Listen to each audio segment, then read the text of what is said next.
Good afternoon. Speak to you later. Cheers. Bye.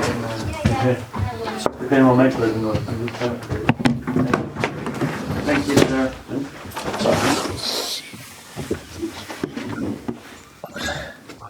Hi. Ready at the back? Yeah, great. Okay. Rob, please. Afternoon, Gary. Hi. Just wanted to start by reflecting on last weekend's game against Liverpool. I'm sure you've had a chance to analyse the bones out of it. There was a moment on commentary when you were looking to build from the back to try and get yourselves a second equaliser. Gary Neville spoke and said, "It drives me crazy. You need a goal. Do they know? Stop it. Honestly, it's so frustrating. You can't kid football fans. They know exactly what's going on here. You've got to have another idea to try and do something different." Do you think that's a fair assessment of the way that your team chased their way back into the game for a second time?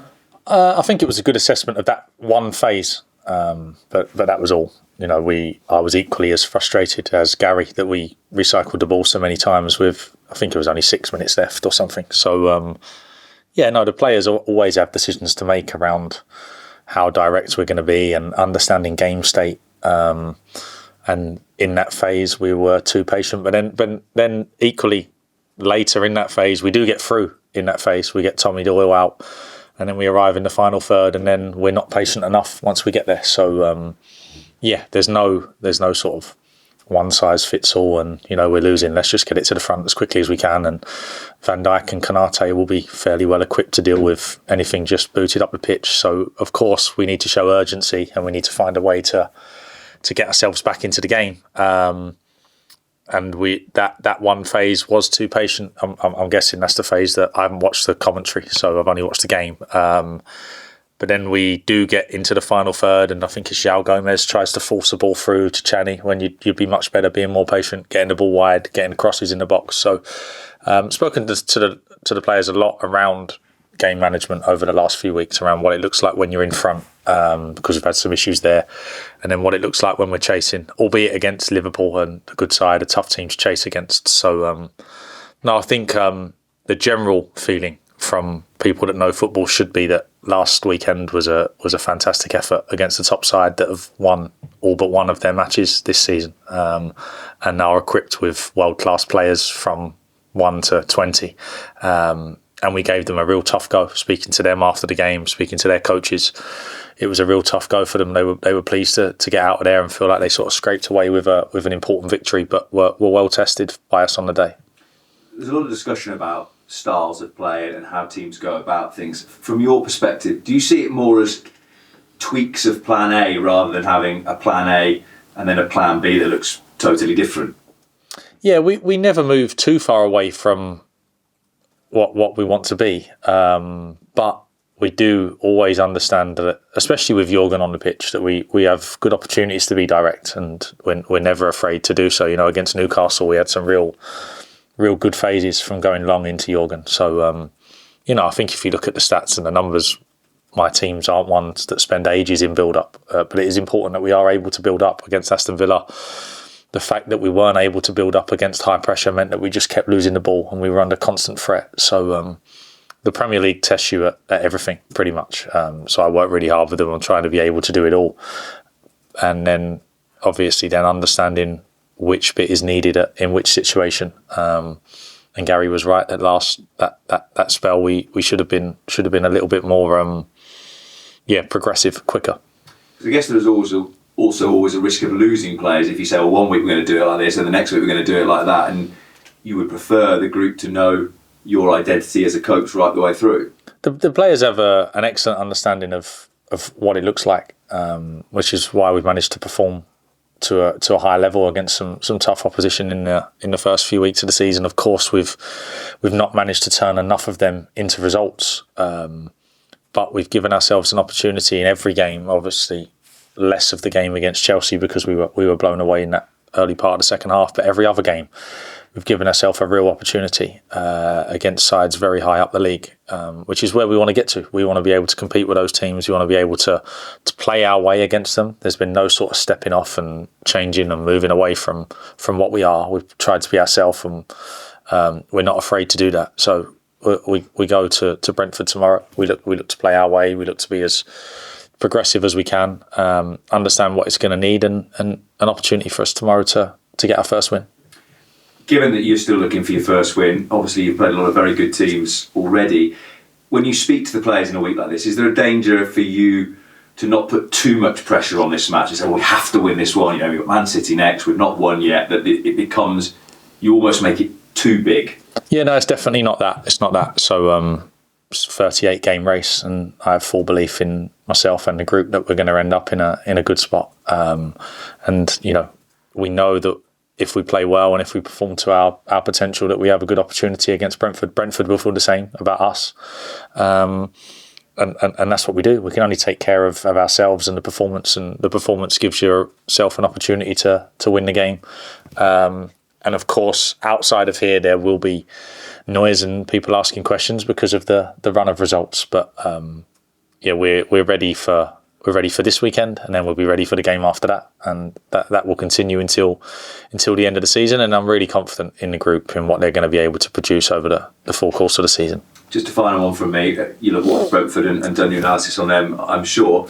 How much emphasis have you put on the first minute of the match? Because that's quite a remarkable statistic. They've scored 3 times. Yeah, incredible. And obviously they're big on set plays. They obviously use kick-off as a start of that. The lads have seen all 3, so they know. Obviously there's a lot of things that need to fall into place for them to score from all of them. But we know we need to be ready. We talk about the start of the game all the time, no matter who we play. But I guess the 3 goals in consecutive weeks sort of heightens that awareness of how important the start of this game will be. Thanks, Gary. Thank you. Hi, Gary. Hi. So you're still looking for the first win. Do you get an instinct in your bones, really, each time a game comes around that perhaps this win is on the cards, it's coming soon? No, I'm confident every week that the lads are going to show what I expect of them.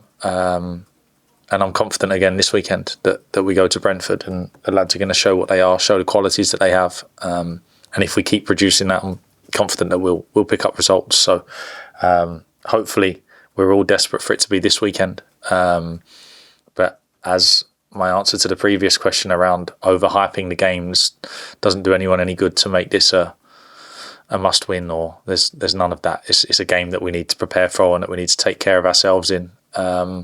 And that will give us the best opportunity. Thomas Frank's one of the longest serving managers in the Premier League, isn't he now? What's your assessment of the job he's done there over the years? Yeah, he's done an excellent job. I think they've done a great job so far this season of making sure they take results off the teams that are not going to be in that top 6. I think obviously they've played Manchester City, Tottenham. They've played another big one as well, who they lost to. But then all the others that they've played, they've managed to take results from, which is really important for them, especially at home. They're a tough side to play at their place. Well organised, good from set plays, good from direct play. So they'll be a test, definitely. They're a good side. But yeah, my group fully understand what's required this weekend, know what it takes to give ourselves an opportunity to take a result out there. And it's important that we keep tidying up the little bits and the little improvements, because there's not been loads wrong with the performances so far. But these little errors that we're making, or the little bits of decision making, or how we handle the game once it shifts and the momentum changes, so far has cost us points. So with all those little tidy ups, and we keep our performance levels exactly where they've been, we give ourselves a good opportunity this weekend. What's the fitness picture, Gary? When we left it last week, you were a bit short defenders at that point. Yeah, no, Santi's okay. Santi's glute's okay. Dorsa's trained a bit this week. Not full, but a bit. So yeah, no, and apart from that, obviously the longer term ones are Buba and Yerson still out. Bastian's still out, but getting closer. Hopefully Bastian will train with the group some point next week or the week after. So yeah, apart from that, we're in an okay spot. That's more encouraging, because when that looked, you were struggling a bit towards the end last week when you lost Santi, and you were having to sort of reach to the other options that you've got. Yeah. And you have got other options in defence if you want to use them, if it comes to that. Yeah, no, we have. We've got obviously Alfie Pond.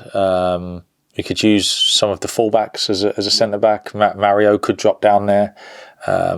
If you drop sort of Mario in there, maybe more inclined to try and put another defender in as well, so there'd be a change of system. So there's always options.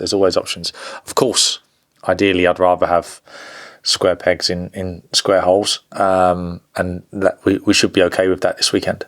When you're saying to players at the moment, you know, the things that you've said to us, and we can all see the evidence about being close. Some players perhaps will take that differently. Others they're just like winning, and they get down when they don't. We've seen that. Are you having to manage them all differently at the minute? No, they those hours after a loss, after a game, the next day, they all have their own way of finding their way back to ready to work again on Monday morning. And obviously, it's not for me to get involved with that. Some of them will be pleased with how they played individually. Some of them will be absolutely devastated that we've lost. There'll be a wide range of emotions, I would guess, at that point. But what they've shown so far is every time the next game comes, they're ready to start it full tilt, which shows that the group is still in a real good spot. And we go to Brentford, and we're definitely ready for what we're going to face, and definitely ready to show what we are again. Great, thank you. Hi, Gary.